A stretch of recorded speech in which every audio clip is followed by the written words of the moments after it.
Yo, what's up? I'm gonna allow some people to come in, just because we are going live with the peace, love, and unity conversation between the breaking community. So I'm gonna let them come in. Should have had some music. I wish I had some music to put on. Yeah. Right? Yeah. Yeah. Music would have been nice. Music would have been nice. Some slow All right. jams. So Wait, what's Logistx, up, don't you sing? everybody? Yeah. My bad. Don't- So we're live. Eh. Yeah. What's up, everybody? My name is Prevail. I am part of the Ready to Rock crew, Mighty Zulu Kings and Fresh Descendants. And I want to welcome you to the Peace, Love, and Unity Breaking Community panel. Just a quick synopsis of what the conversation is about. It's just a conversation with some of my friends in the breaking community. We're going to be encouraging awareness and also encouraging change, because I know there's a lot going on. So as a breaking community, we want to talk to you guys and encourage you to go out there and try to make a change and also cause awareness in a lot of the topics that we're going to be talking about. So thank you so much for coming. I want to give a shout out to BBOY Network, my brother Josh, for letting us do this on his channel. It's very awesome that you're allowing us to do this. And also to my crew, Mighty Zulu Kings, for helping us with this as well. So I'm going to allow these panelists to introduce yourselves. So we're going to start off with my brother. Well, I'm not going to say his name. I'm going to let him introduce himself. So here you go. Hold on. Hi, how you doing? My name is Nebz. I represent the TITANZ in New York. That's really about Yeah, it. boy. All right. So we got. There we go. Hi, my name is Logan, also known as Logistx. I'm 17 and I represent Underground Flow and Red Bull. Yo, it's Jeffro representing Rad Crew and Monster Energy Breakers, coming out of Houston, Texas. And we out here.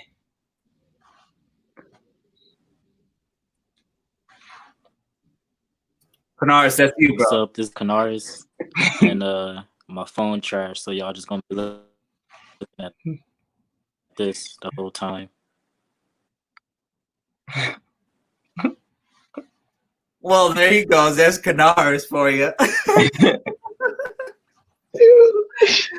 So, all right. So, I'm glad you guys got to meet some of my friends. I know some of you guys know these guys. These are some of the best B-girls and B-boys in the planet. And I'm sure if you ever see them at a jam or something, if you call them out, you should be worried, because they got rounds for days. But anyways, so I wanted to start off the conversation with something very simple. How are you guys? How are you doing? How's everything going? Yeah, that's what I wanted to ask. I'm good. Well, honestly, I have a mixture of emotions right now. I'm trying to maintain. I'm trying to push, and I'm tired. I'm tired, but at the same time, I'm hopeful. So definitely going through a mixture of emotions, but trying to keep my faith up. So that's how I'm feeling. Yo, Canarus, you there?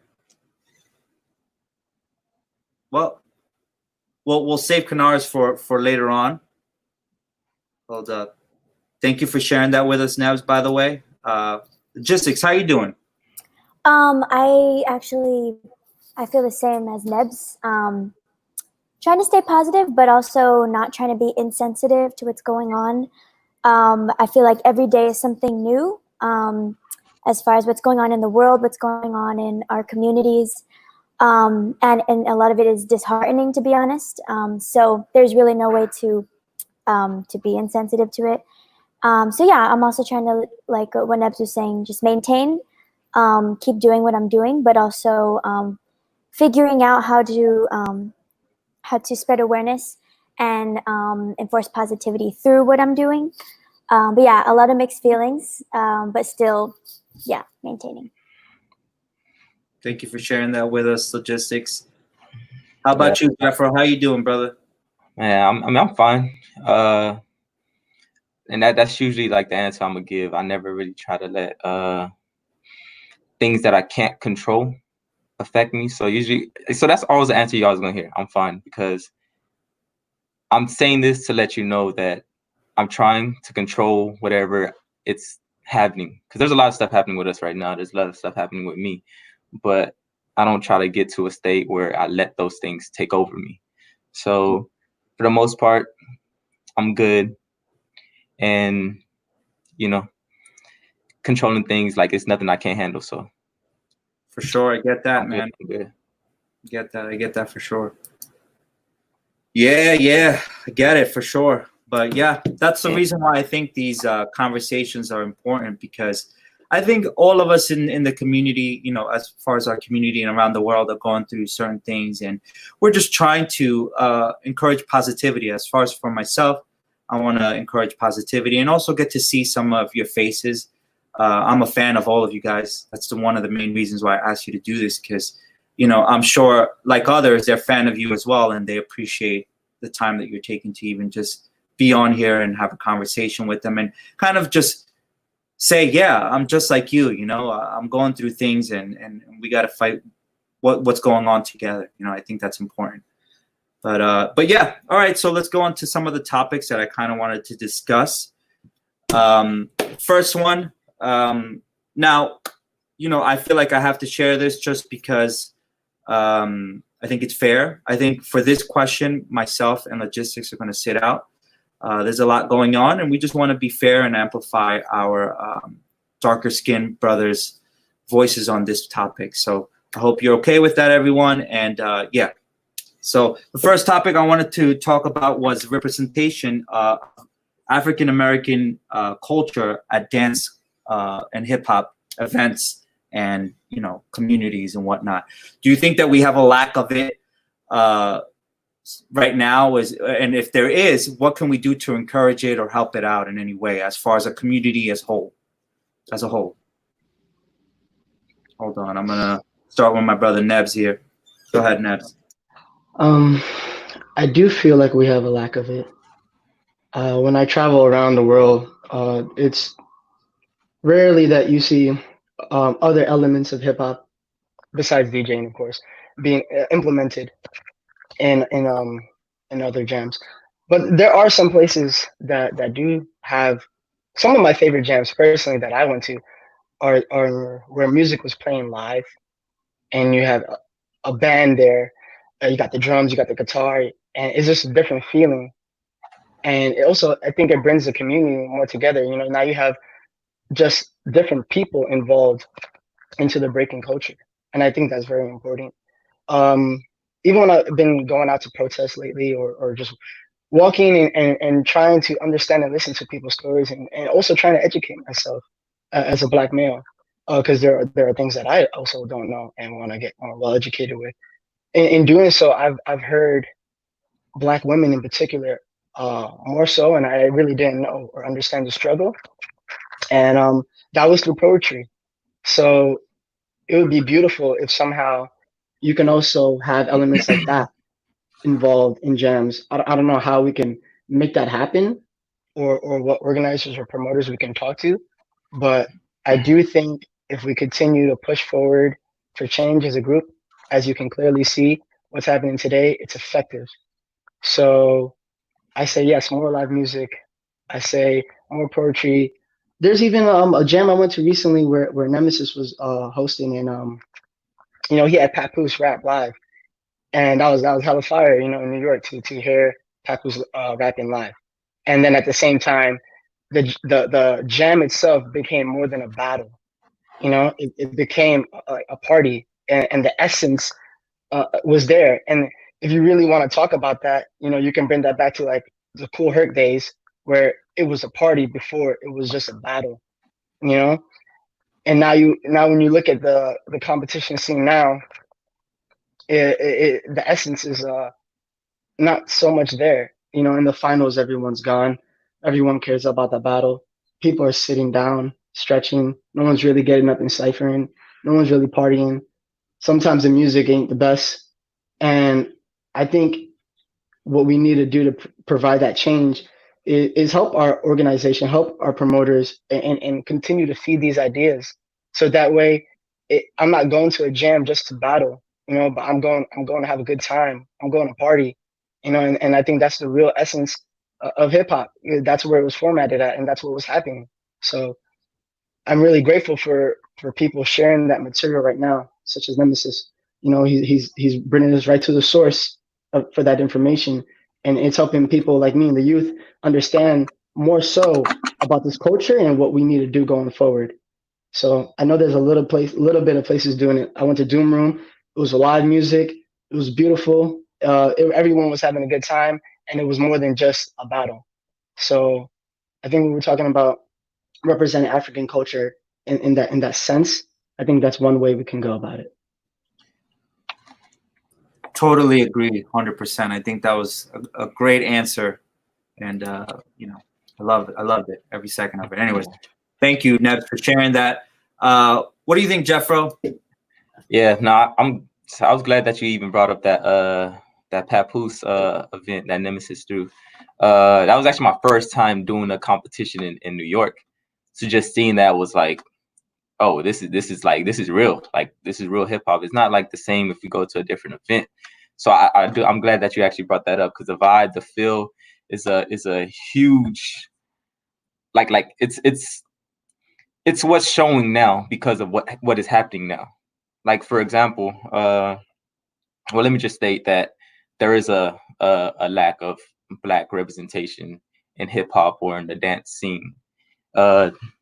It's, I don't know why, and I can't tell you why, but what's needed is we need more Black people behind these streaming platforms, these video networks, more Black promoters, more.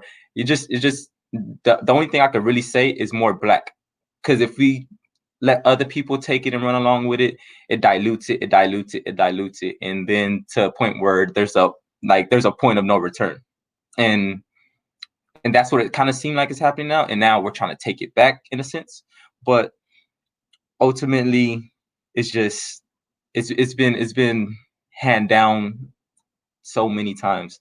It's like you try to teach somebody something, they take it and then they make their own thing out of it, and they're teaching somebody else that own thing, whatever it is, out of it. And it's like that's way different than what it was actually like intended to be. So, and I kind of feel like that's kind of how the scene is right now, and the lack of Black representation is needed. But you got to think about it. What's backing all of these events, all of these hip hop channels? Is it the money? Who's bringing this money in to fund these kind of platforms that's allowing this to be called hip hop, that's allowing this to be called street dance or even streetwear? So just answer that question, yeah, there's a lack of Black representation, and you could tell by the direction and the many directions that hip hop is changing and turning into. So once we get that back together, put some Blacks behind these platforms and these movements, which I like right now, because I notice how Stance actually allowed Box and Maka to host their Black Experience event. And I call it event because that's just how it was. It was just so impactful, and there's a lot of knowledge being given, and it's being there. Now people are starting to look for help, not help, but guidance. People are trying to look for guidance now. Now they're aware. Let's try to help out in some way. So I think that's the good thing. As far as that's the good thing. But yeah, we need a lot more Black representation. And I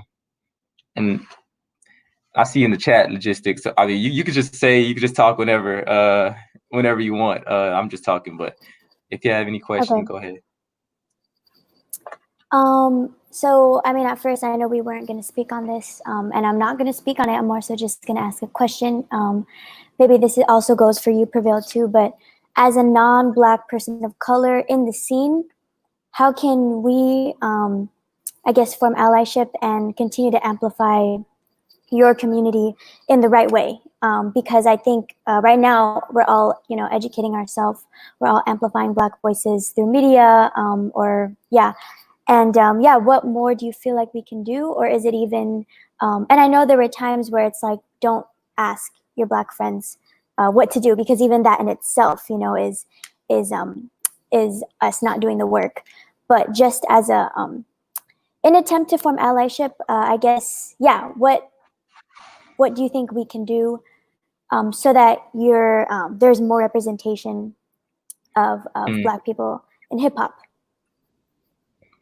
It's You got that? No, go ahead. You could get that, bro. I'll go. all right. As far as blacks being in hip hop, it's just something I don't know what was the downfall of the reason why blacks got out, but as far as helping out the culture as a whole, and the reason why I'm saying this is because this is my perspective on it. I think people got to pay homage to little things in hip hop. That's how it gets to the place that it is now, is because people are not paying homage. People aren't giving that respect that it had at the start. And it just turns into something else. It just turns to something else. So yeah, awareness is one way that we could all help.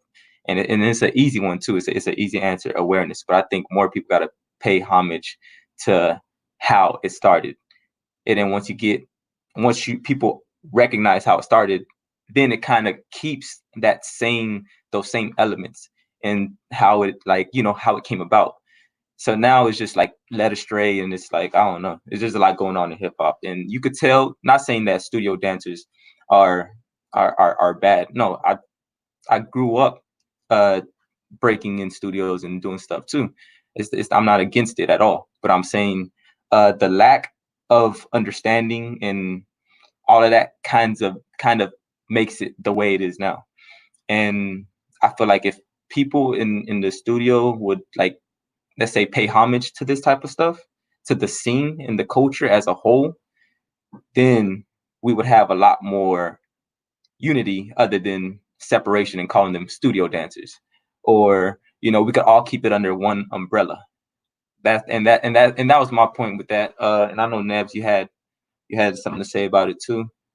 But yeah, that was my piece on it. Yeah, I was pretty much gonna say what the points you hit, but you also asked how we can form as becoming allies. I don't think there's much wrong with asking your Black friend for advice. I think what's important right now in this time is that we listen, and we're open to advice. We're open to change our ways, because I feel like a lot of times, like, people are restricted, and either they're ego tripping, or they're just really prideful and they're believing what they believe, and they don't want to change. I think people like that are damaging in the scene, and damaging to themselves. And it's very easy to say that maybe they're also pushing people of the culture away. And what I mean by that, like Jeffro was saying, he doesn't know why there aren't so many Black representation. I also can't really answer why that is. There could be many reasons, but some things that come to my mind, especially when I think about growing up and being a Black male growing up, for me, I'm starting to think about how I can be successful. And my parents pushed that on me, like on becoming successful in America, and how to go about that.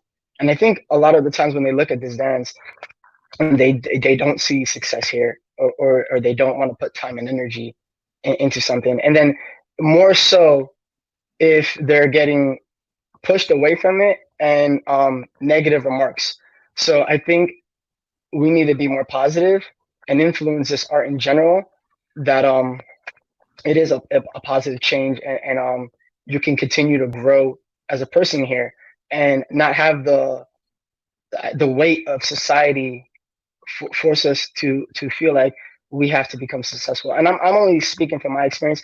I can't speak for every Black person out there, but this is something that I know growing up, especially growing up with another one of my black friends who, his name is Joshua, and he was also breaking with me at the time, and then he stopped, and then he went towards football and sports, and I just thought it was interesting because I continued, and I always wonder like, why did he stop? You know, because he just felt like he wasn't good enough, or because he felt like he had to be successful and he wasn't going to succeed by breaking.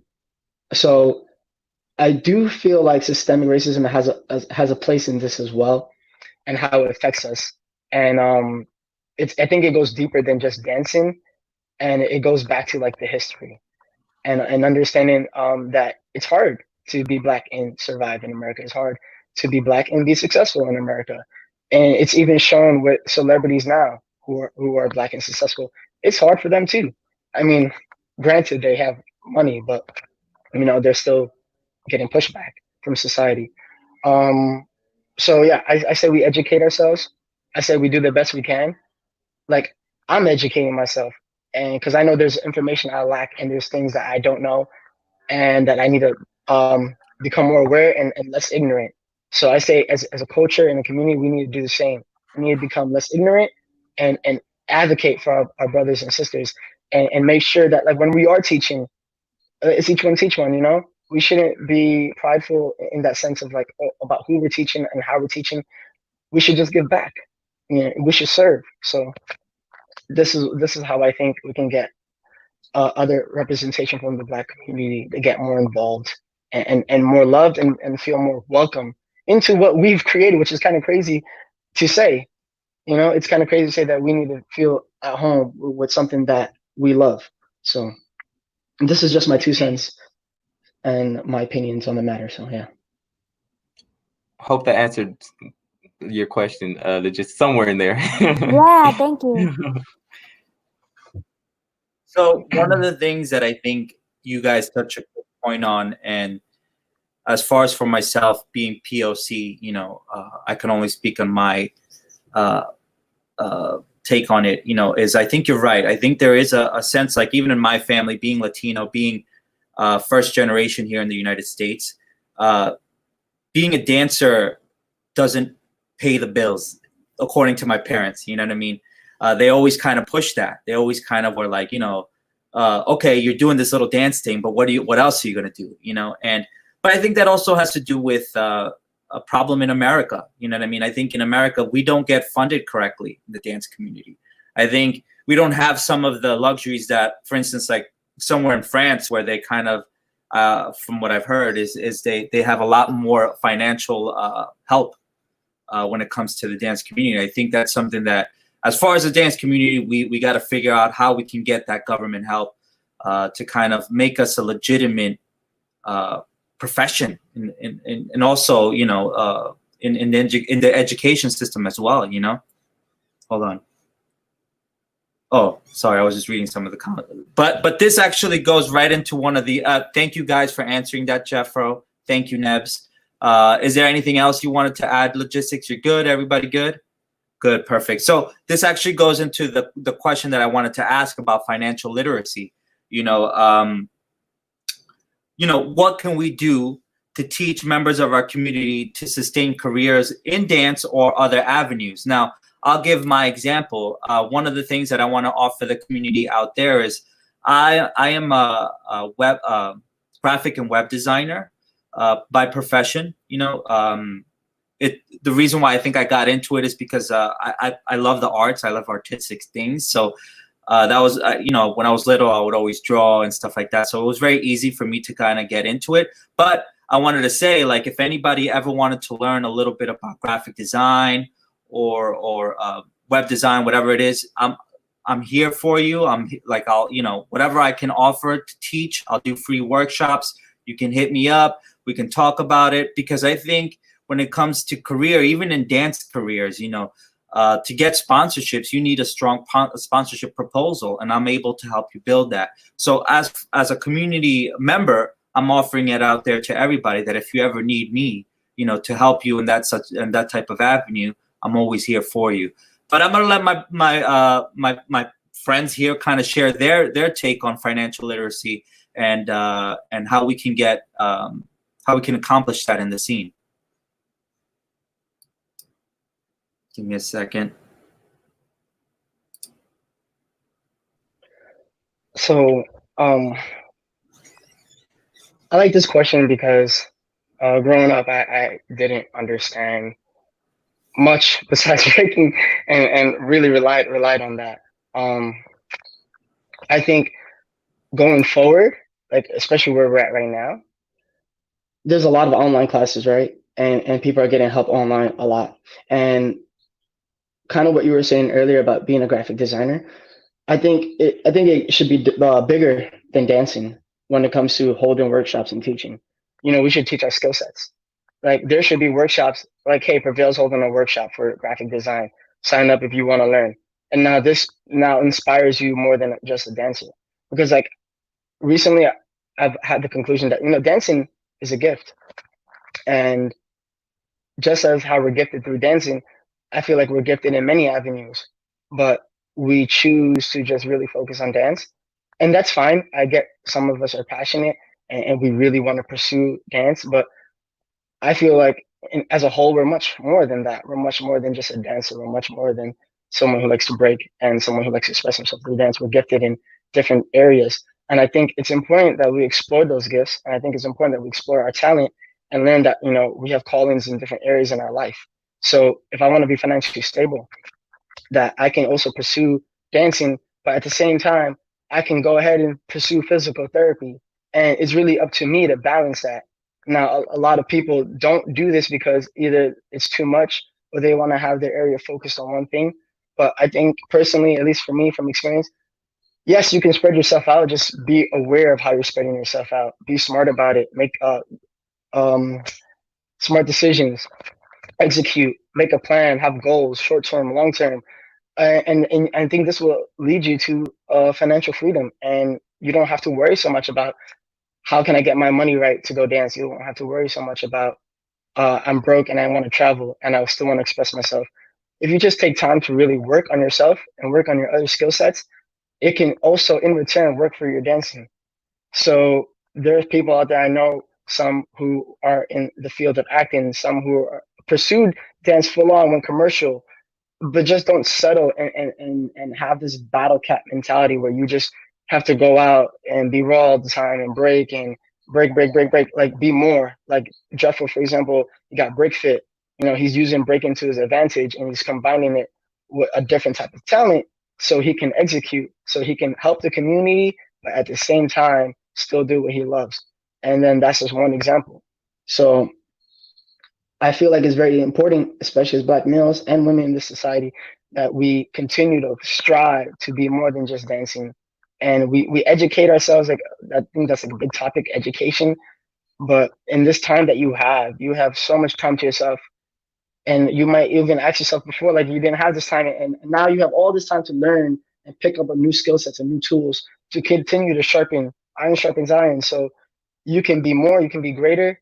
I think they should also have business workshops as well, so people can start to learn how to get into a business mentality and make passive income, make money without having to work so hard. That way they can just continue to fund their dance and live happy. So I think we need to get out of this state of just dance and battle all the time. And we need to get into a state of how can I sustain as a person? How can I sustain and help my family? How can I sustain and help my friends and the people around me and still be able to do what I love? So yeah, that's my answer to that question. So that was one of the reasons why I asked this question, because I know, especially having you guys as panelists, you know, I know you guys have a lot more to offer than just a dance, but I think the community doesn't understand that. But by us building up each other, by ultimately working towards like kind of teaching each other and exchanging, and you know, us as a breaking community, and we're a breaking community, but there are so many other communities out there that can do the same. You know what I mean? Teach each other, work with each other, because if we do that, then we advance, and we're advancing each other, and we're actually becoming owners, business owners, and instead of, and then as far as our community, why are we not sponsoring our own events? Why aren't we able to kind of be like, you know what? I got 100,000 to throw on that. You know, I want to be that person eventually. But the only way we're going to do that is by trying to figure it out within our own community. You know what I mean? I think that's very important and that's an advancement for our POC out there too, that we show them that we are professionals, we can be professionals. It's not always just we have linear things that we can do. We have a broad spectrum of things that we can do, especially in this country. You know what I mean? We have a lot of avenues that we can take advantage of. And I think this conversation showing you guys as professionals in your own ways, that you can offer that and also inspire that for the younger community watching as well. But yeah, anyways, I wanted to ask next up, Logistx, what is your take on financial literacy in the scene? So I'm gonna speak on it as from the younger generation. I'm very lucky to not be in a position where I have to worry about that as much, obviously. But I do encourage for younger people who really want to pursue this or know what they want to pursue at a young age is to start now and to basically like what Nebz was saying, to work on yourself and develop traits like having a good work ethic, staying motivated, knowing how to be professional, little things like knowing how to answer your emails or reach out, or knowing how to communicate professionally. I think things like this really help. And luckily, I've been able to learn this at a younger age. And similarly, I've also been able to be involved in many different things. So not just breaking, but also choreography. I'm very heavy in the choreography scene, and I've happened to be very passionate about both breaking and choreography. This has allowed me to not only expand in my artistry, but kind of create a new avenue where I'm doing solo performances that combine different styles that I'm doing. And it almost, it sets me apart from other people. And so when I get certain bookings or invited to perform, it's something that not a lot of other people will do. So I feel like that's something that just makes me unique, that allows me to get a little bit more opportunities. And so this is more me trying to encourage people to not be afraid to dip their hand in different artistries, and yeah, not limit themselves to just one dance style, and not even limit themselves to just one craft. I also really enjoy singing, and again, I'm speaking on this from a perspective of someone from the younger generation, is I have this time and I have the opportunities to explore right now. I have that time and I have this space. So I'm really just, I feel like a lot of my upbringing, I've just spent figuring it out, what I enjoy, what I like doing, so that by the time I am legal or have to make my own money, then I will have developed skill sets so that I can pursue it at a professional level. Yeah, and also I've been able to receive guidance too. I think for anything, I try to reach out to people for guidance on ones who have already done it, ones who are currently doing it. Yeah, as a young person. So that's kind of how I see it. That was dope. That was, thank you for sharing that, Logistx. So, and that's, going on that as well, one of the things that my girlfriend, she's actually in the chat, she actually shared is, and she's right, a lot of us are not informed of the fact that there is actually government help out there. We just never look for it. No one tells us about it. There's grants, there's programs. For instance, in New York, there is a free community college that you can go to. And for some reason, it's not out there. No one tells us, and or we're not looking it up ourselves. You know what I mean? So one of the things that I wanted to kind of accomplish in this was actually talk about those things. And if there's someone out there listening right now, if you can kind of inform us and let us know a little bit more about it when we have events and stuff like that. I throw events in New York. I would love to throw someone on stage before and kind of give us a little insight of what we can do, what we can look for and stuff like that, because I think that's very important. But yeah, I wanted to share that. But yeah, wanted to ask my man Jeffro, because one of the things I love about Jeffro's videos is how, he's just so aggressive and so dope. He accomplished so much. And, as far as yourself, what would you give everybody, people watching and stuff like that, about financial literacy in the scene and even in life in general? And it's just, and that's a huge topic. That's a huge topic within the community that needs to be spoken about. And I know, and I noticed, Logistx, are you at Zeku's place right now? Are you at his spot? Cause I'm seeing some things. I'm like, okay, yeah. So I was like, yeah, because it kind of plays into what like I'm just going off the top of my head, and I'm just like, Zeku's place. All right, cool. And then I just started thinking. I see Eli in the chat. Shout out to Eli in the chat. So yeah, he in the chat. He active in the chat. So what was one of the things he said? He said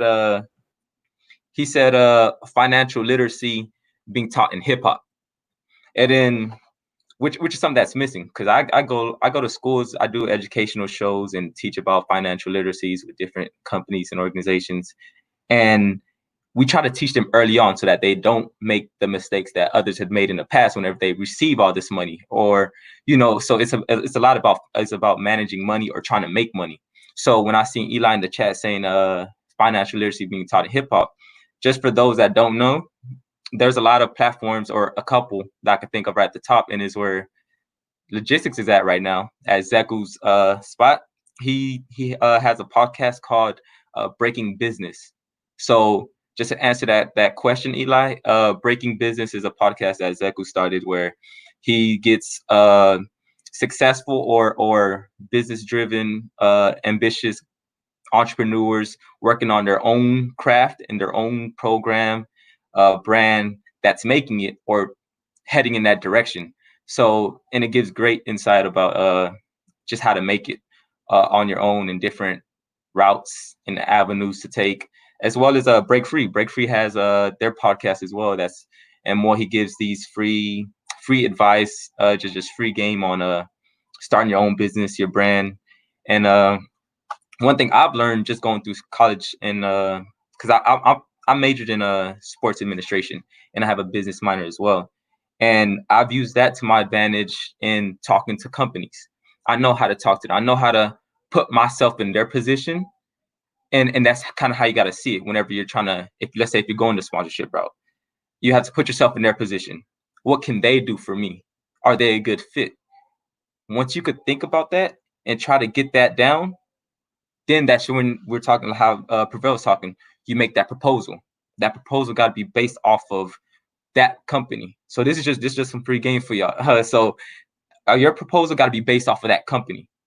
Don't try to go about what I want to do. Oh yeah, I want some money. Go throw some money. I mean, I'll make a breaking. Nah, it doesn't work like that.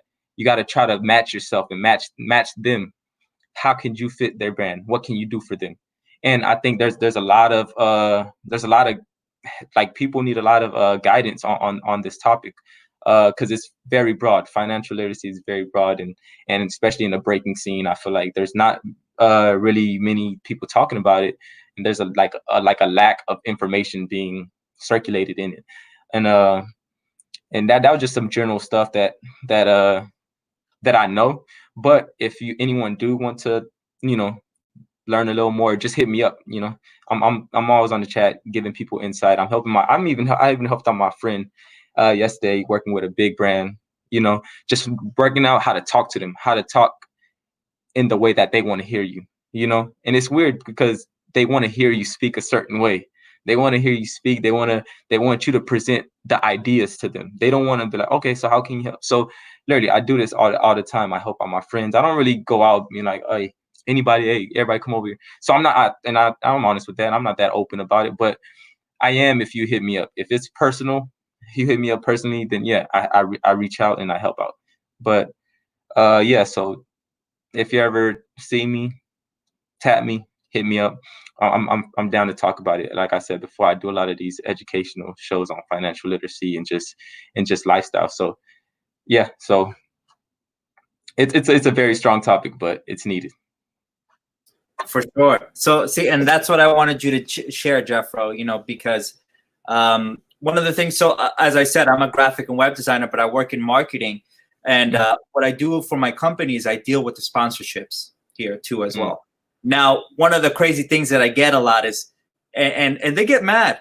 People get mad. They'll message me and they'll be like, hey, can I get, on my company's page, and they'll message me and say, hey, can I get a sponsorship? And I got to write like, I have this whole like answer to them, like, you know, we have a page where, because we on our website we have a page where it kind of gives them direction on what they need to do. But you got to think about that, like, why, you know, Jeffro and someone like Jeffro and Logistx, they got their sponsorship not because they messaged, you know, their companies and were like, hey, can you give me a sponsorship? No, they had something to offer. You have to have that presentation. You have to be able to know how to do that correctly. And I think that's one of the things that, and it goes for everything in life in general, when it comes to business, when it comes to work, having something to offer and teaching yourself how to, you know, to rightly so put that out there. You know what I mean? Like, don't just message these companies. If you want to go into a job and get a good job, come up, you know, have a good resume. And that's one of the things that I'm here to help you with as far as a community. If you need help with a resume, I can help you with that as well. You know, all these things, you know, they don't happen overnight, but you have to create them. And I think Jeffro and Logistx and even Nebz himself, who people don't know, Nebz also dances for the Brooklyn Nets. You know, these are professionals in the dance community. This doesn't happen overnight. They made this happen because they know what to do. You know what I mean? And you got to do the same. You know, put in the work, put in the time, and you'll get where you want to go. You know, and we're here to help you along the way as well. You know, but yeah. Anything else you guys want to add as far as like when it comes to stuff like that? Just to flow off of what Jeffro said, I think, yeah, talking is definitely right. You gotta know how to present yourself, and you gotta know where you are and who you're talking to. So that's something to get educated about too.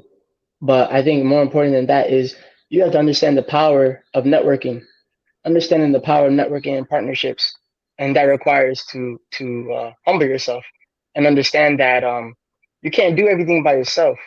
You know, you have partnerships for a reason. So there are certain skills that you might lack, but someone might be really good at. So if you're humble about it and you know how to present yourself, and if you know how to talk well, you're able to create these partnerships which can then propel your businesses or propel whatever you're trying to do. So I think that's very important because kind of what I was saying earlier, a lot of people that you come off talking to, especially in the scene, they're not open. They're not open to information to receive, or sometimes they don't want to listen, and their heads really just wrapped about breaking a lot. So yeah, you just have to be more open-minded if you want to pursue this, you know, and if you want to be more. I'm really glad right now. Like, I couldn't say I'm really glad to see the generation coming up. I see a lot of people going to college. I see a lot of people looking for answers, opening businesses, trying to create more than just themselves and more than breaking. So big up to that. And yeah, just be able to keep that energy growing, and being able to help one another. So yeah. Is it okay if I? Oh. Yeah, of course. Oh no, speaking on kind of piggybacking off of what Nebz, you were saying, I do feel like at first when I wanted to pursue this, and again, I got into the commercial world really early. At times I felt it was almost too early because I was still like super young. I was, I think, about 12 when I got signed with my agency, and I was like doing auditions, and I felt like I learned, you know, how to present myself and speak to people and know who I'm speaking to, and be professional in that sense. And the partnerships that I was forming, it started to feel a little bit inorganic, for lack of a better word.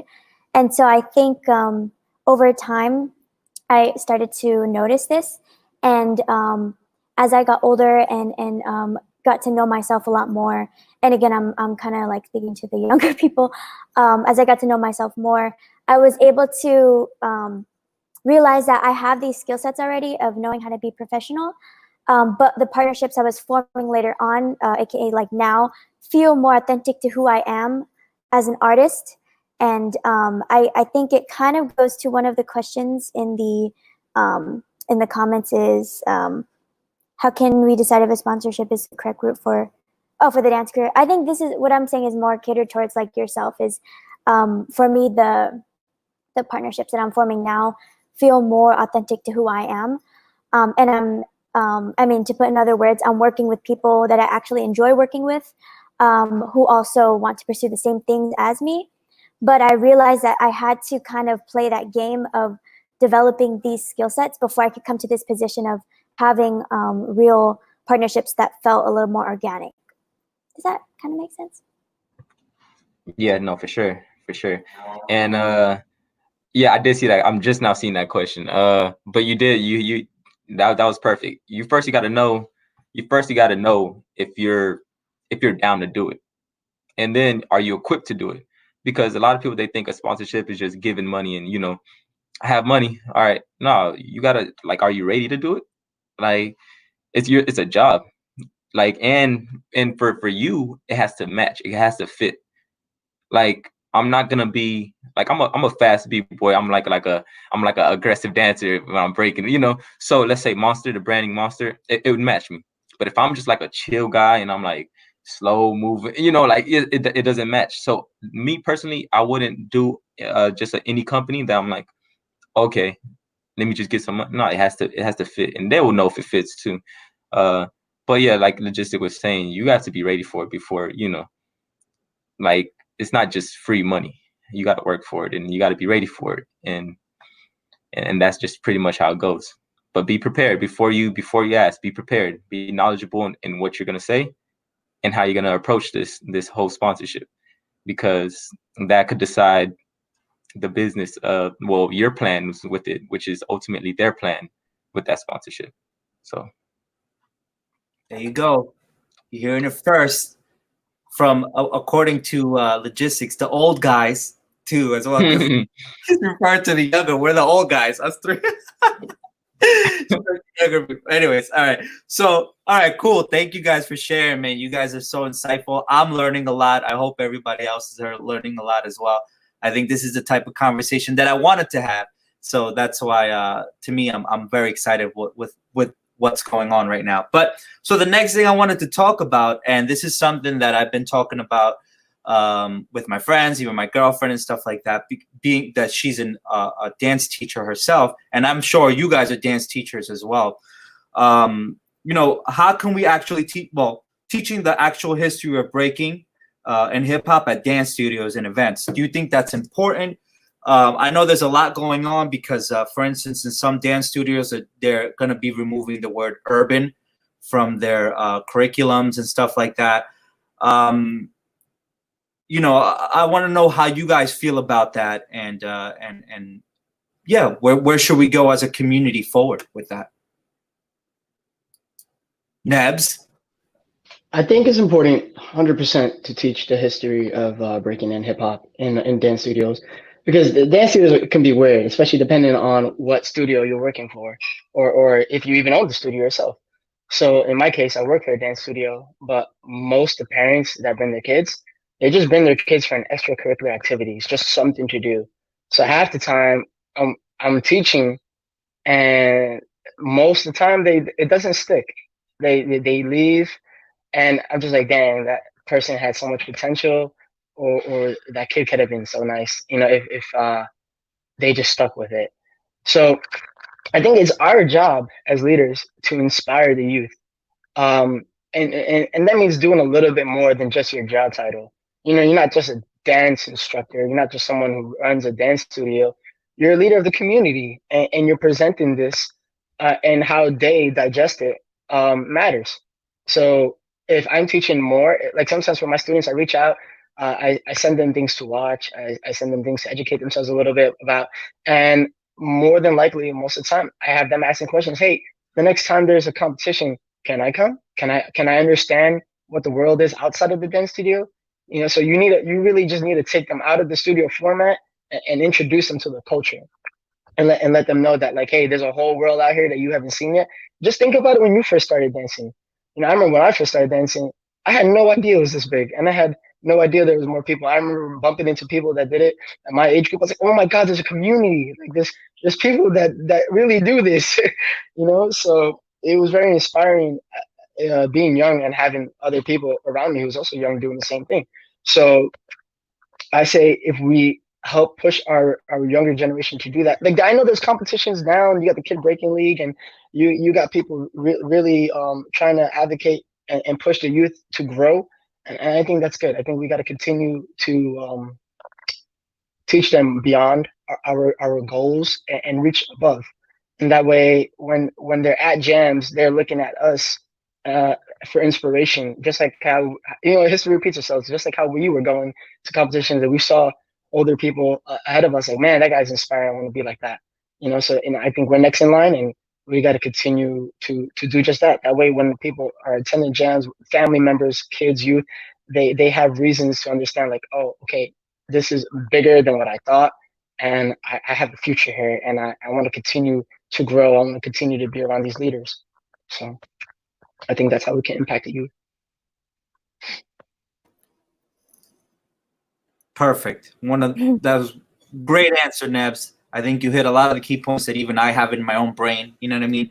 But one of the things that, I think we should always encourage is also going back and we have to remember that when it comes to, like, for instance, if you were to go back, like, let's say a 20th century history class, we don't have access to those people who were there back then.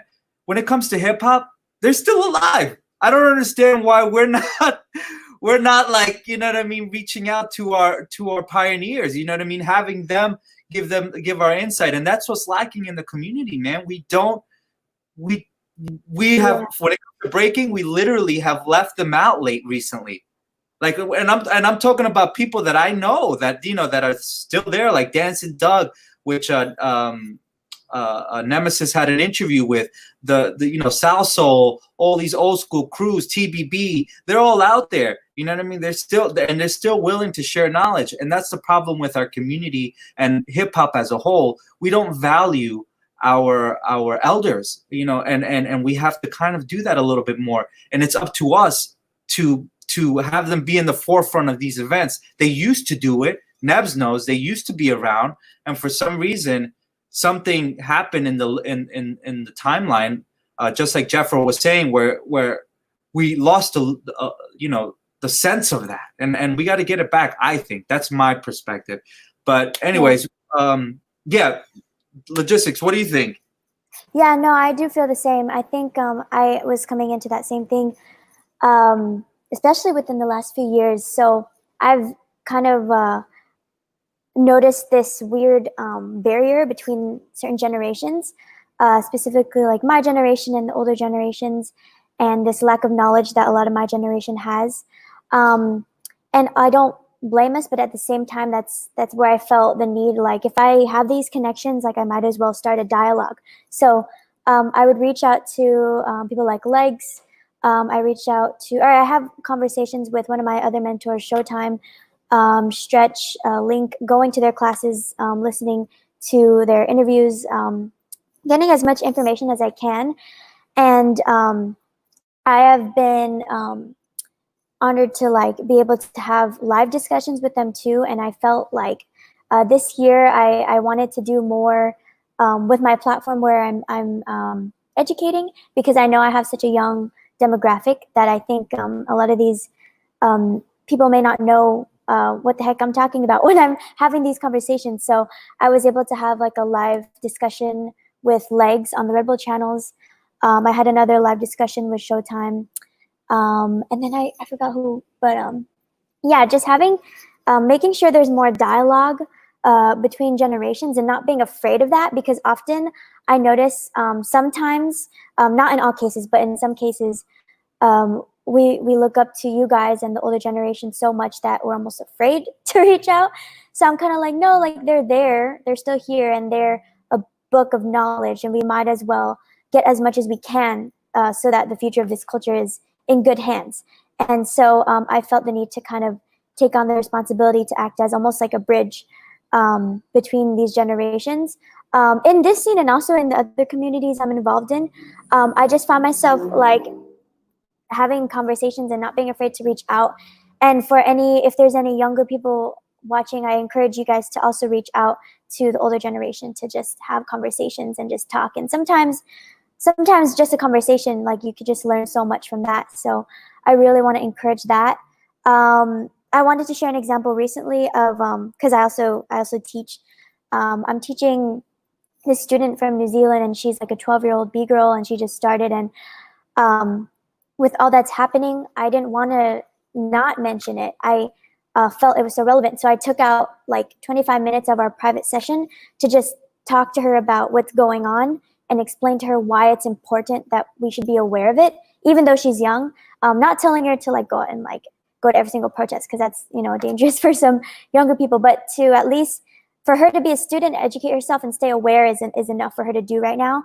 So yeah, just little things like this. I also travel to teach, teaching a lot of different students from a lot of different backgrounds, studio kids to choreography, dancers to other breakers internationally, and always trying to find a way to integrate what I know so that like the integrity of this culture is maintained throughout, whether that's in this specific breaking scene or in the choreography scene. And you mentioned, Prevail, how urban it has been denounced as a term. And yeah, so basically the leaders from that specific community, there was a term before where urban was used to describe a specific community and what was known as a style as well, a certain choreography style. But obviously, as we had these discussions, realized there's racial implications with that specific term, and it's offensive. So then there's the denouncement of that term, and so I think that's just a plain example of how discussions and having dialogue and not being afraid of dialogue can actually do a lot to spreading awareness and educating more of the people in the scene and the dancers of the culture. And yeah.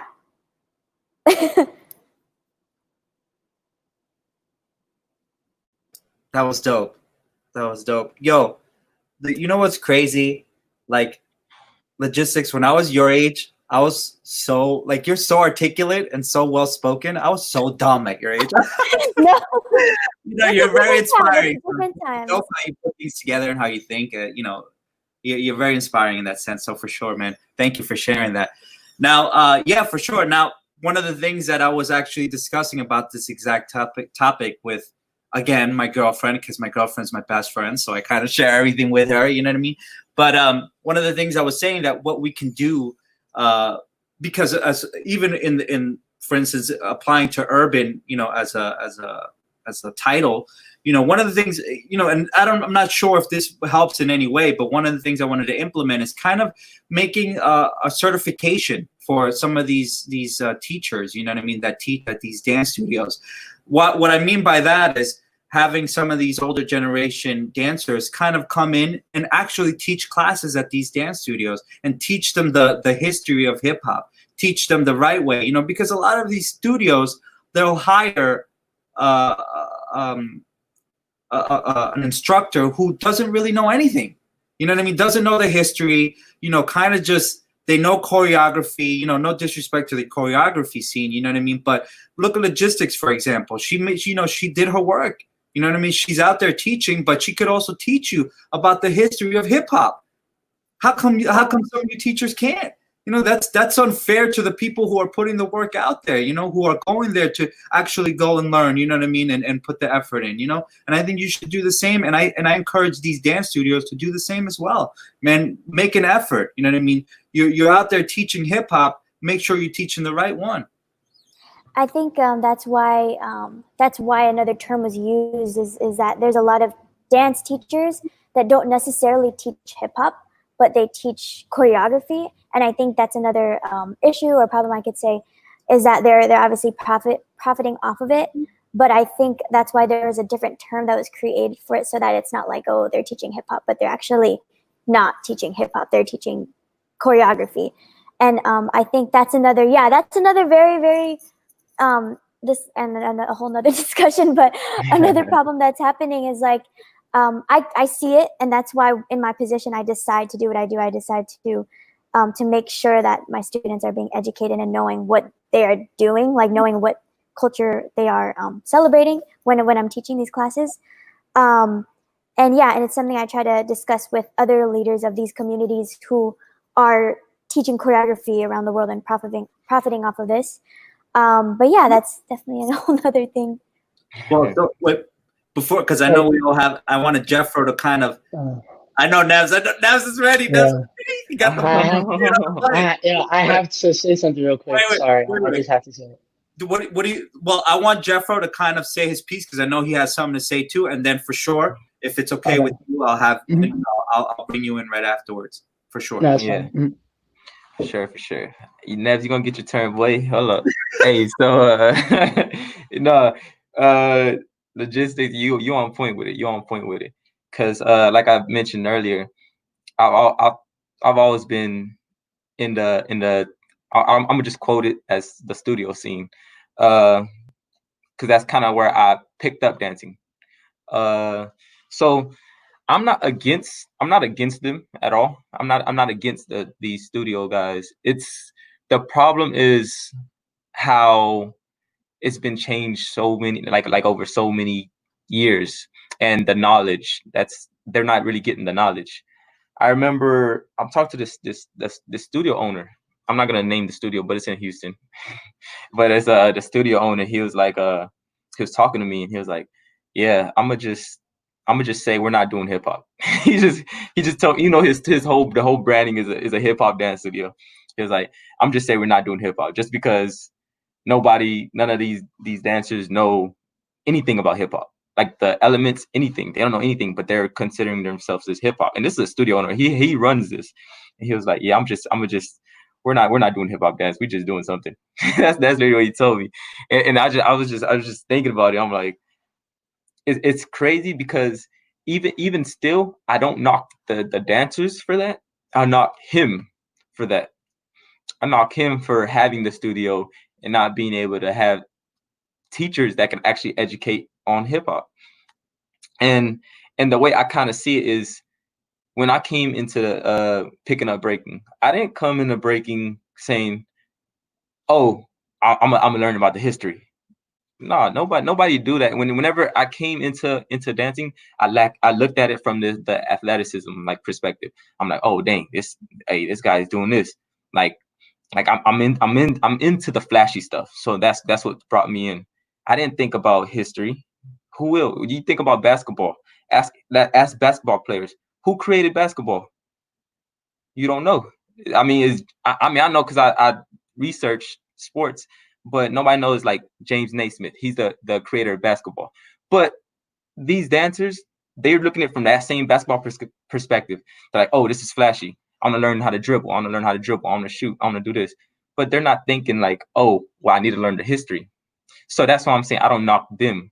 I knock the educators that says they're educators of the hip hop scene. So it's just, and that's what I meant earlier when I'm saying it's like a little snowball effect of the lack of knowledge being brought into out of hip hop into these studios, and that's one thing that has to change. They need to get it just as we have to get it together. They have to get it together, but from like they way like they way far left, but they have to get it too. But it all starts with the education.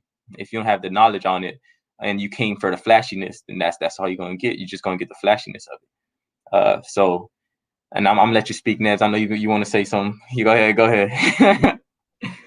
No, I think your points are very strong. I never actually looked at it at that perspective, so that gives insight. But I wanted to say something from what Logan said like earlier about when she was building with community leaders and growing and they were helping, and she seek that. Now, I think something that's like not talked about enough or brought to attention or awareness is, yes, it's all good to teach and it's good to like help educate, but sometimes the people who are educating are not fit. And what I mean by that is there's been talk about pedophiles and sexual harassment and sexual assaults in the scene. And a lot of the time, unfortunately, it seems like it comes from like older generations or people who are well educated and they take advantage of the fact that they're well educated and use that, to their advantage. And this is just something that from what I've been seeing post recently. I know there was like a thing going around before where pedophiles and screenshots and things were being mentioned and exploited. And I think it makes it hard for young generations especially women, to come forth to seek education. You know, you have this vision where I'm going to travel to the Mecca of hip hop, and I'm going to learn, and I'm going to grow, and then, you know, things ain't how you expected it to be. And then it kind of leaves like trauma behind, and it makes you nervous to want to actually go out there and get information. I'm not saying all community leaders are like this, and I'm not saying, you know, there's specific people, and like y'all know who y'all are. I mean, I don't, but whoever is doing that needs to stop, you know, and whoever is in connection with people doing that need to push that out there, and let it needs to stop. It needs to have an end. That way we can continue to grow without trauma. That way we can continue to grow without allowing sisters to feel comfortable in the scene. That's probably another reason why there's not that many B girls. And it's, you know, I'm happy to see the fact that B girls are actually stepping forward in such a male dominated area, because they're just not comfortable. And it shouldn't just be a male dominated thing. It should be equally good for both females and males to participate without having to feel discomfort or harassed, or not being able to go seek knowledge or leaders, because there might be incidents that pop up. And yeah, I just feel like it's never talked about, and it's very touchy, and I'm probably not going about it the best way, but it just needs to be heard, and needs to have a platform, because after all, this is unity and peace, and there's definitely no peace while doing that, for sure. So you want to be more united, we got to learn how to use our powers like a superhero, you know what I'm saying? We can't take advantage. It's like that corny saying, great power comes great responsibility, you know? It's just like Peter Parker, but it's true. It's true, you know? It's so true. So, and I'm glad you brought that up, Nebz. That's the reason why, even though, you know, one of the things about being B-boys and B-girls, you know, is we're free spirits. And a lot of us are still, you know, even if you really think about it, the younger generation is still young. And you're right. That is a huge problem. But I think eventually, you know, we do have to have some type of governing body. By what I mean by that is like having people who kind of are able before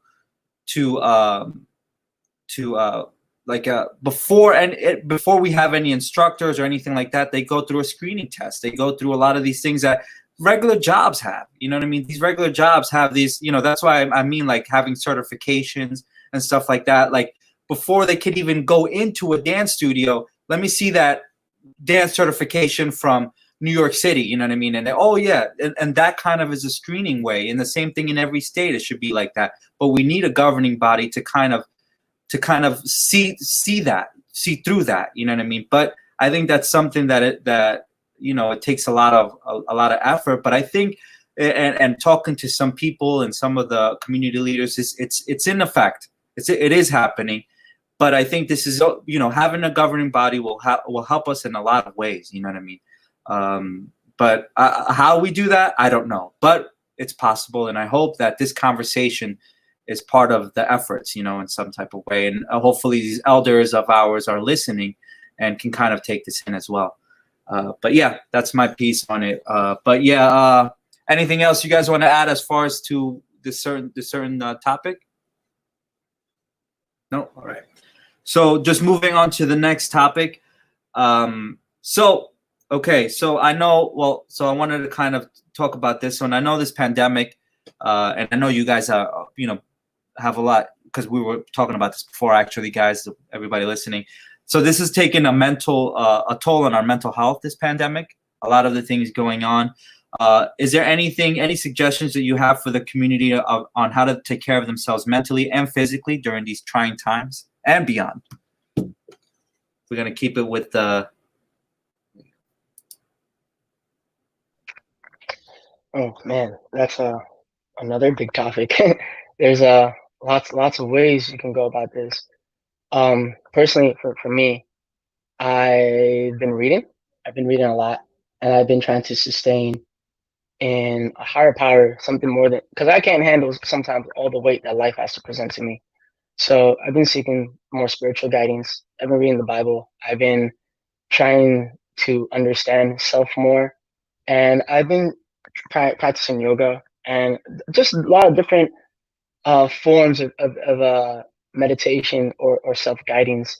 And sometimes that might have to be like even just isolating yourself for a little bit and taking a moment to breathe like I'm a very restless person, so it's very hard for me to even do that. And if the same goes for you, I know it's like something that helps with like restless energy is taking a cold shower. I know it sounds weird, but like even like an ice bath, like you don't if you don't have ice, you can just fill the tub up with cold water and just kind of sitting there for a moment. You can challenge yourself, you know, and it really helps decrease stress.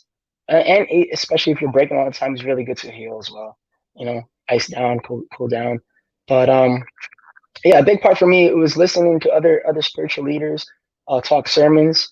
Um, and if that's not for you, if that's not the thing you seek, then I think understanding that your self help is important and that you can't do everything. You know, as much as we want to change what's happening right now, it's really hard to just take all of that on yourself. And if you're someone who's like an empathetic person and feel a lot of empathy, that's even harder because you're in a position where you're just getting constantly hit after hit because you're feeling for yourself, but then you're feeling for others, and then you just don't know what to do. You're in a confused state.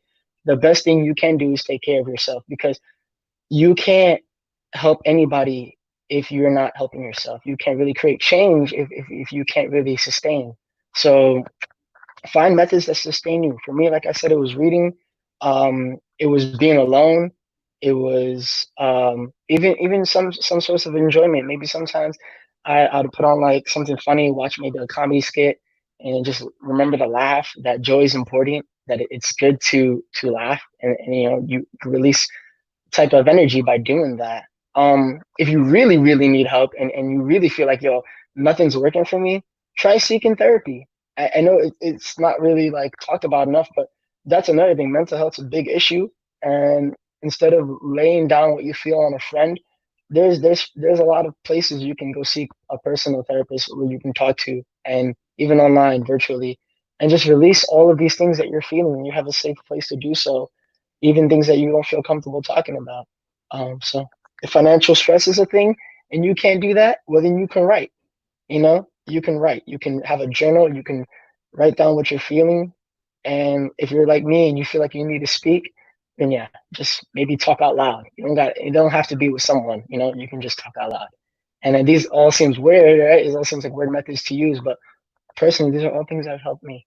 And I feel like I'm in a better place and I'm just happy to push for change and know that I can't do it alone. So yeah, hope that helps you. Hope you get some type of insight from that. Yeah. That was dope. Thank you, Nebz, for sharing that. Yeah. So, yeah, Logistx. What's your take on mental health and how the steps we could take towards it? Yeah, I feel like it's so important. I think it was already something I foresaw that was going to happen with all the lockdowns and the self-isolation. So I think before shutdowns were happening, I put out an article about the benefits of solitude and how it can actually help us as individuals. I've been homeschooled since a really early age, so I've kind of experienced self-isolation early. And it feels similar to like how it is now. And like I'm used to working at home and I'm used to doing things by myself if I'm not dancing like at jams or whatever.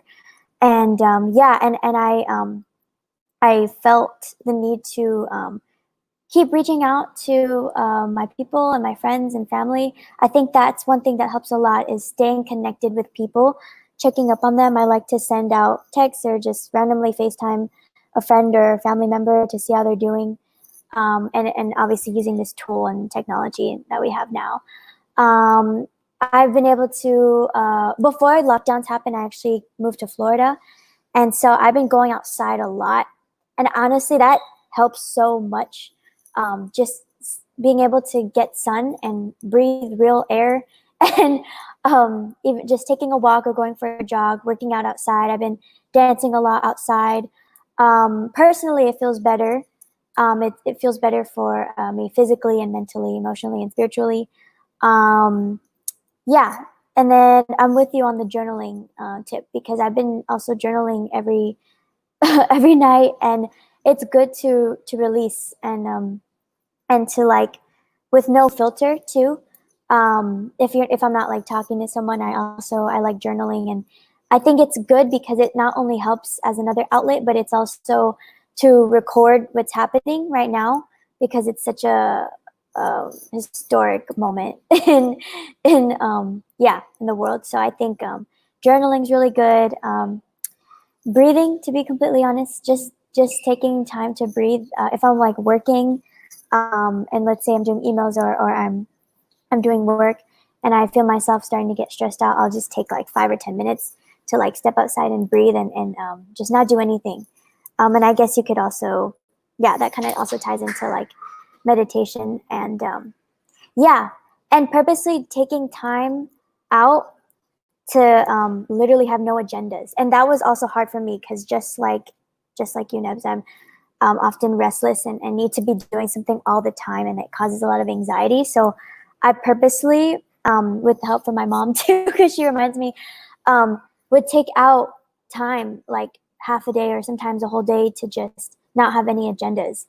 And then I found myself being able to come back to myself and remember who I am, to feel better for when I do go back into work.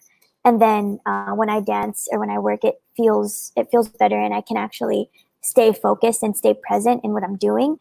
So it's also another reminder to me that like self-care is not just self-care, but it's actually, it helps with the work too. Like I think it contributes to energy levels and focus and overall inspiration and motivation to keep going with what I'm doing. If I have a healthy mind and heart, then I can continue to do that, and there's no like fogginess or weird thoughts that come in that like make me not enjoy what I'm doing. Yeah.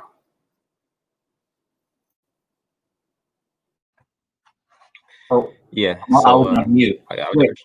Now, before you talk, because I want Jeffro to share, but I wanted to share something with you, Jeffro, and all of you, but specifically Jeffro, because so one of the things, like for instance, for myself, and my girlfriend knows this a little bit, I'm trying my best because with everything going on, it's, I'm stressed out sometimes, you know what I mean? But one of the things I always go back to, and one of the things I love about your videos, Jeffro, and I don't know if this applies, but when I look at your videos and I see you dancing and going hard, and then not only that, you have your crew, and your crew is your brothers, you know what I mean? And kind of seeing your togetherness and your fun, to me, that's therapeutic. And I don't know if you do that, you know what I mean? But that's what you do for me, man. You give me a sense of like it makes me want to go look for my friends, you know what I mean? I go to look for my friends and be like, yo, subconsciously I'm like, yo guys, I don't tell them, Jeffro, I saw Jeffro do this. I just go and be like, yo, let's practice together.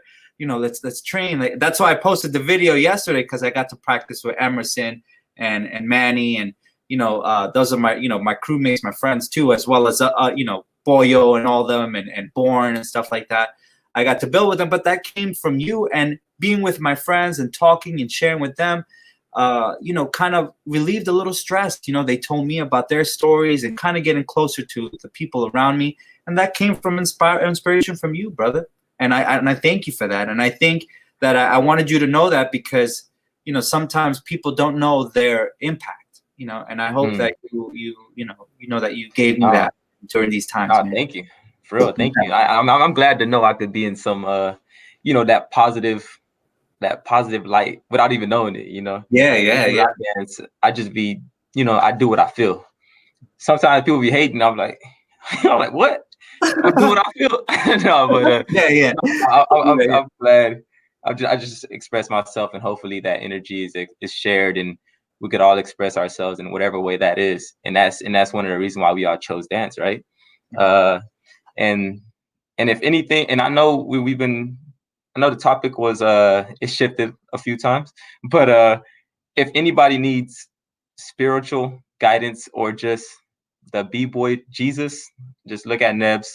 He's always here. He's been a good body of support for those, and you could just tell. I'm looking in the chat. There's a lot of great conversation going on, and it's needed. It's needed because people don't really think about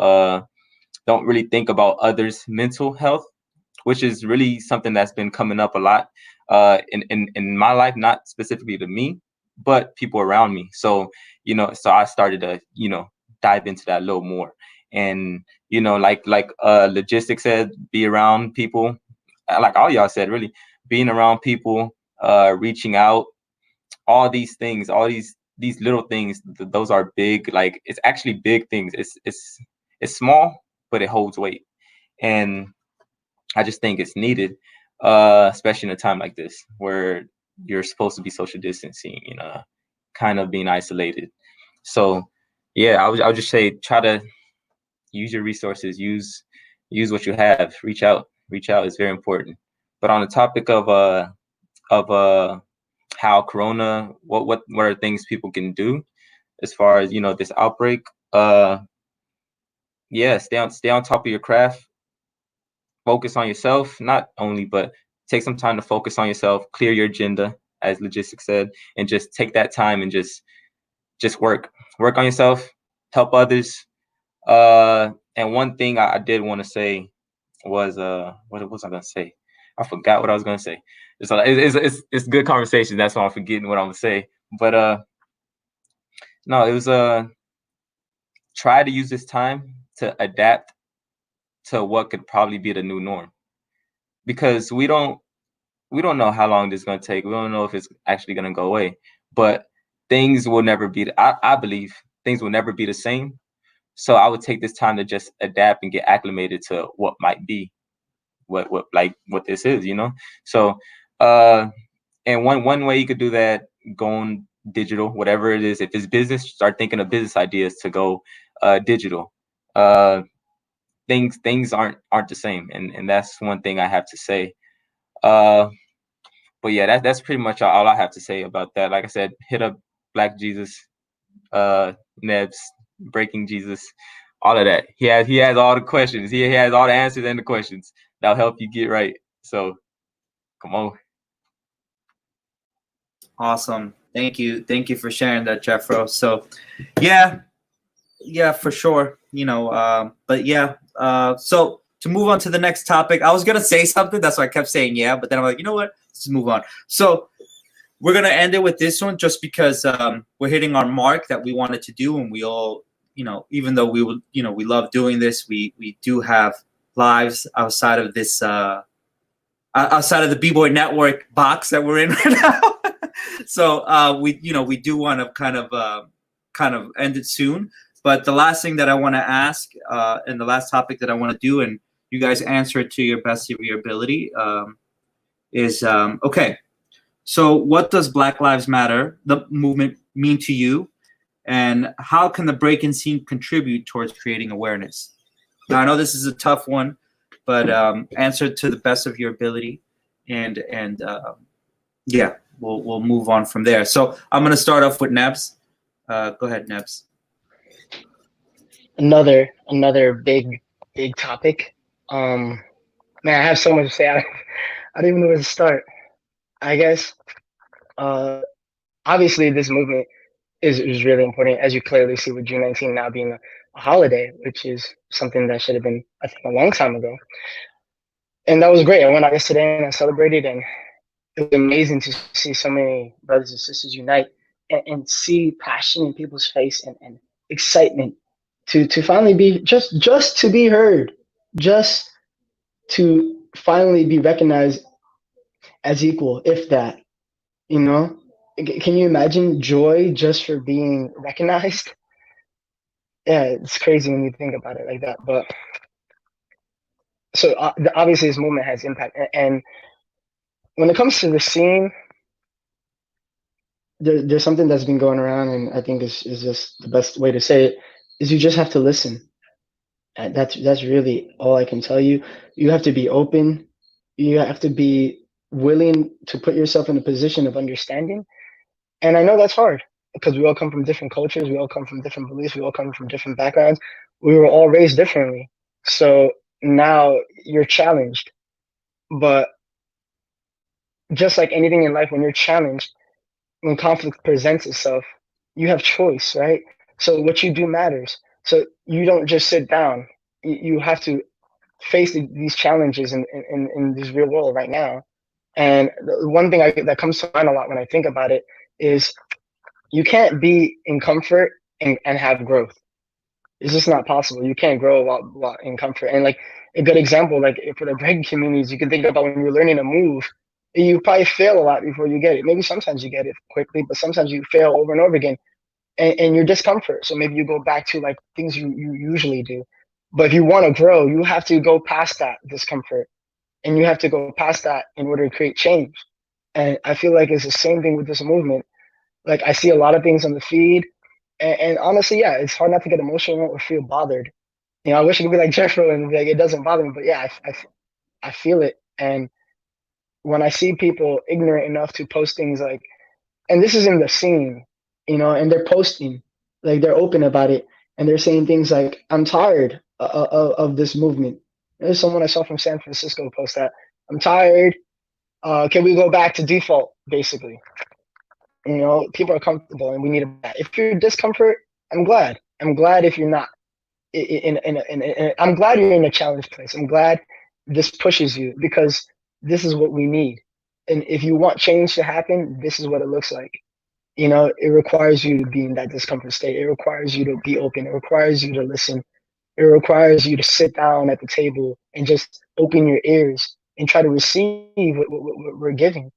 And that's just one of many examples. Like, you know, there's a whole another topic. We can go real deep with this and talk about the world, like how in Asia and Europe, maybe they're not as educated about this matter as we are here, you know? So even here, we're not even that educated about this matter. So it really takes unity in this time, and it really takes understanding. And like, even something I was reading recently, like a good example to put is like, if you had a torn muscle, right, you're not gonna go around trying to break with that torn muscle. You might, and as you push, it's gonna hurt more. Like, can you imagine not doing anything about that torn muscle and just living the rest of your life thinking it's okay with that torn muscle and not paying any attention to it? It's gonna hurt. You're gonna be in pain. It's gonna radiate. It's radiating pain, and that's kind of what it feels like right now. It feels like pain just radiating, and it's finally getting attention. Someone's finally seeking the care to pay attention and be like, hey, we need to stop this pain. We need to heal this muscle. We need to work on it. And that requires for you to all to be together.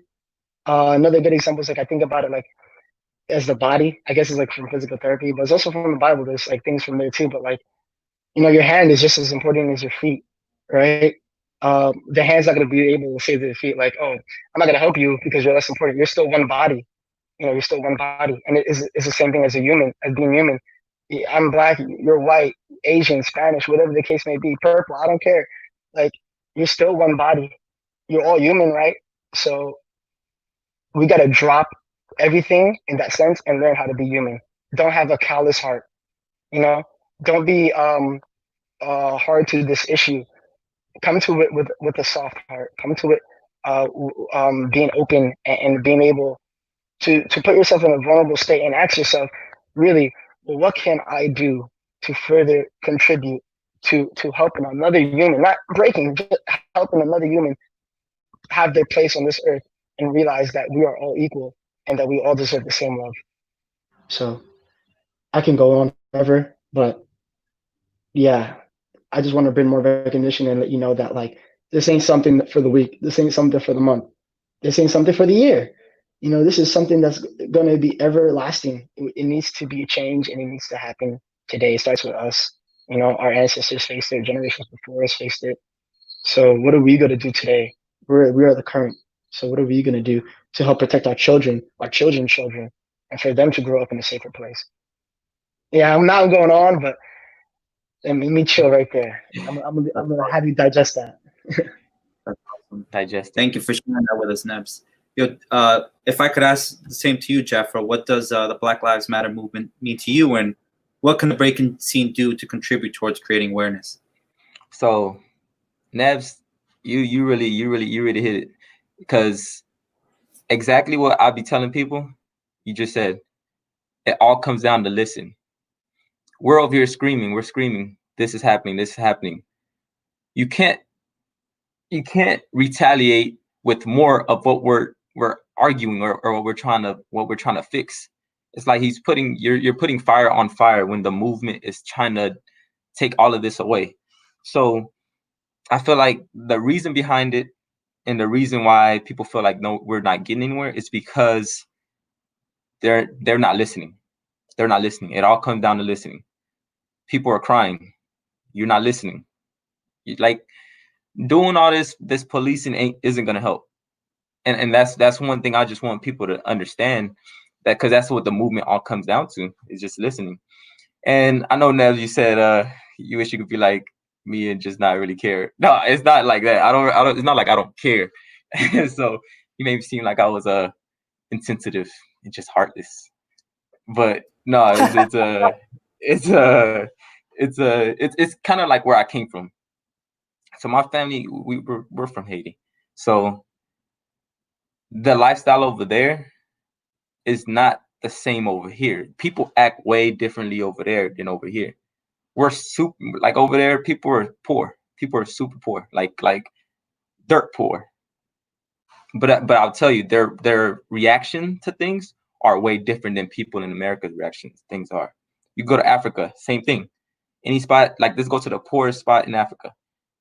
They're still their parents, kids, they'll still be on the street joyful about things. They're not like, oh man, I'm poor. I'm like how am I gonna do? No, it's an idea. It's a mindset that I've been trained early on. Is you don't worry about the things. Don't worry about the things you can't control. You know, you're in control of what you do, and that's kind of where my mindset came from. Is like not having much, and you're just able to make good out of that. So if you don't see me worrying about things and just being just that light, is because I'm focused on the things that I can't control. And with this movement, like I said, we're yelling. That's the point of the movement. We're yelling. Hopefully, they listen. But that's pretty much how it goes. And the reason and the way I see it, I see the breaking scene kind of I guess expressing that or giving more awareness to the Black Lives Matter movement is it's traced in the DNA of hip hop. It's traced.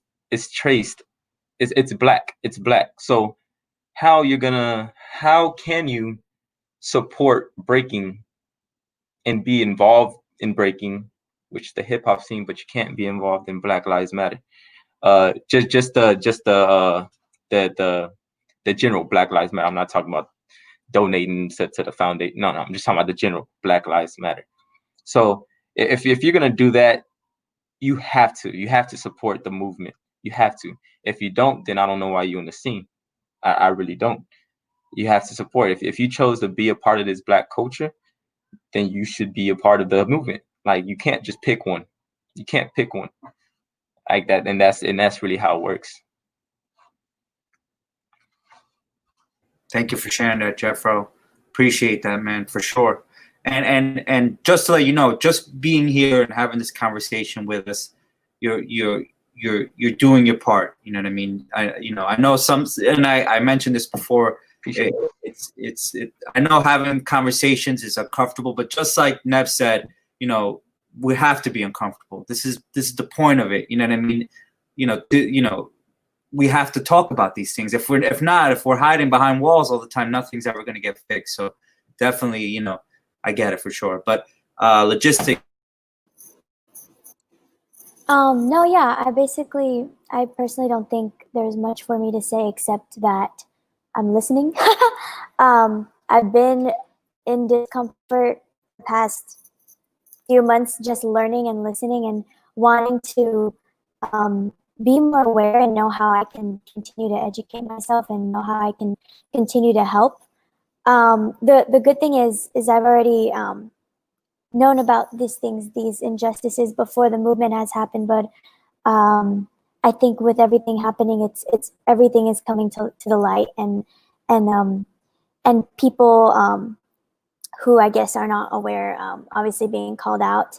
But yeah, I just coming from my standpoint is for people, non-Black people of color, for people in the younger generation, is just exactly what you two were saying, is just to listen and just to continue to amplify their voices, continue to learn and be open, and also fix any subconscious learned racist behaviors, because I grew up obviously in a Filipino household.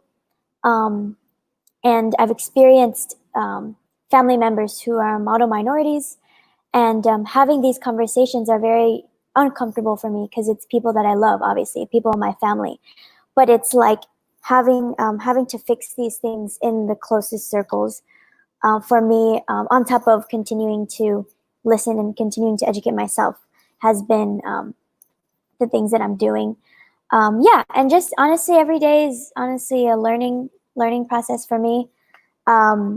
Just I think it was Nebz, you were saying, asking myself every day, how can I contribute to this movement and just help as a human, like on a human level.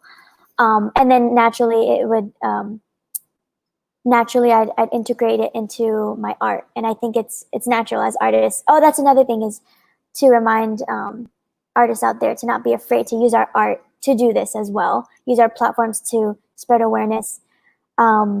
Yeah, and sadly, there is some normalcy seeping back into the scene that I see, even people that I know, and it's really, to be honest, sad, because they're involved in this culture. Hip hop came from Black culture, and so I don't know why like people can be ignorant to that. So I just find myself in a position to keep spreading awareness through my platform and keep speaking out and keep amplifying your voices, and keep being open, keep listening. Yeah. Thank you so much, Logistx, for sharing that. Now, I just wanted to say my part as well, because so for me, like as a Latinx, being part of the Latinx community, you know, this is me speaking to my Latinx community sisters and brothers, you know what I mean, who are saying things that they shouldn't be saying. And what I mean by that is, as a Latinx, we need to put our pride aside. We need to put all that crap aside and stand next to our dark, you know, our Black brothers and sisters, man. You know what I mean? There were, you know, and I saw this, and this is one of the pictures I seen in the news one time when the whole thing was happening with the wall and immigration and build the wall and all this thing. There was a sign of our Black brothers and sisters standing with us. So why can't we do the same, man? Stop putting, you know, this is not the time. This is the time to stand next to your brothers and sisters. Just like I would stand next to my brother or my family member when they needed me. This is what they're asking for. This is not about us. This is about supporting our brothers and sisters when they need us. You know what I mean? Put your pride aside. This is not about us. Put your pride aside and just support. And that's all you need to do, man. It's not harder than that. You know what I mean? And that's what this movement means to me. You know what I mean? I want to just be there. You know what I mean? Be there for the hard times, and I want you to know that I stand with you. You know what I mean? And that's my part, and that's how I feel about it. You know, because I know how it is to feel helpless. I know how it is to deal with the cop situation and all this stuff. I know how it is. So as a brother of yours and as an ally, I'm going to stand next to you and let you shout and be there when you're angry and pat you on the back, you know, and let you get that anger out, because at the end of the day, that's what I'm here for. I'm your brother, you know, and I'm here to support you always. All right. That's my part, you know, and that goes for you three too as well. Thank you for having this conversation, man. I think we did our part, and hopefully we can have more of these. Well, we're planning to have more of these with other members of our community. Thank you, Logistx. Thank you, Jeffro. Thank you, Nebz. And just to let everybody know, Canarus was here, but Canarus' phone didn't have the best reception, so he said, you know, it's better for him to just kind of bail out. But at the end of the day, if you know Canarus, it's kind of like he's here because that's what he's kind of like. He's a quiet guy anyway. So he is here. You know, He's in the chat. He's in the chats. He's in the chats. So yeah, for sure. So it's like, you know, he is here, just, you know, with his eyes closed. Yeah, we see. Is there anything you want to end with before we end this beautiful live conversation we had? Just thanks you. for. Oh, oh no, go ahead. oh no, thank you, Prevail, for providing this platform. Thank you, Josh, BBOY Network. And thank you, Nebz and Jeffro, for all of your knowledge and insight. And yeah, I think this stuff is so important. I'm honored to be alongside you guys. And yeah, I'm excited to like move forward and continue building to like spark more positive change. It's real. It's real. Yeah. Same thing. Thank you for, you know, just having this show and having us on and just give our insights, knowledge, our backgrounds, our perspective on how this whole thing ties together and how it's different. And somebody put in the chat, they like how there's many different sides of this. It's not just blacks are like this, you know. We have different mindsets, and we shared that. Me and Nebz, we had our own perspective, and we came and we shared it with the world, and also ways to go about it, but in our different perspective, you know. So there's multiple ways to handle these types of situations, and it just showed. It just showed. I wish we had a bigger panel, you know, just so that we can actually see what more people are thinking, what more people could bring to the table. So yeah, I just thank you for just having this. It's needed. Yeah, I agree. I also want to say thanks. I'm really grateful to just be a part of this and to be amongst leaders like yourselves. You're all amazing in your own ways and definitely inspiring. So I'm just grateful. But I guess I would also want to leave with just letting the world know that we gotta do better. You know, that love is not just a word, kind of like what Jeffro was saying earlier. We got to take action. Love's an action. So if you love this culture, if you love what we present, but you're not doing anything, you know, your words just fall upon deaf ears. You know, you gotta take action. You don't gotta necessarily agree with someone to love them, right? Like at relationships, you can disagree and still try to learn how to love. And that's kind of what I'm saying. And that goes for not just the Black Lives Movement culture. I know we don't have time, but there's like so many other things to talk about, like gays in the community or having transgender people in the community. We gotta love them too. You know, we don't gotta necessarily understand them to love them. So yeah, let's just do better at being human, right? And having our feelings voiced and be heard, and vice versa. So again, thank you. Yeah, the best. And I appreciate you having this time with me. So And go vote. That too. We were gonna. That's something we're gonna talk about. We were gonna talk about it, but it's, you know, for the next one for sure. But definitely go out there and vote. You know, the primaries are coming up. I know, all across the board. So go out there and vote. I'm actually having an event later with my local community, and we're gonna talk about that too. We actually have a lawyer who's a dancer as well, gonna be telling us about our local community. Obviously, Nebz, you're welcome if you want to come through. So as far as for myself, you know, I just want to end with just love each other, just like everyone here has said already, and try harder, and I feel like we are, you know, and with that, you know, hopefully we get better. You know, we end up better. You know what I mean? I think you know, you guys inspired me today, so thank you for that, and I'm gonna continue to try to do better because of the words you guys said. Thank you, man. All right, guys. Have a good one. Everybody watching, thank you for watching. And yeah, from all of us here, peace. Yeah.